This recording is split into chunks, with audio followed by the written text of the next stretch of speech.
يا سودان جديد بفهمنا يا ما في السودان.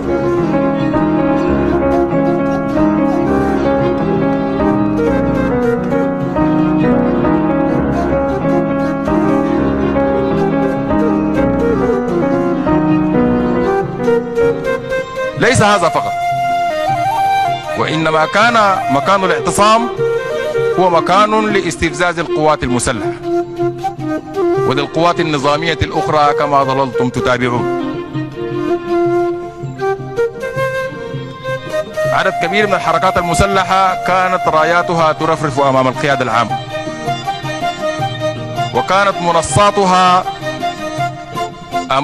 أمام البوابات الرئيسية على بعد أمتار من البوابات الرئيسية،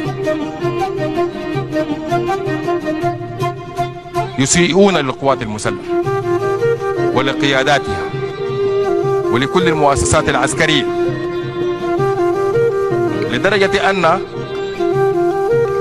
أحد قيادات الحركة الشعبية، لاحظوا هذا التسامح وهذه الروح،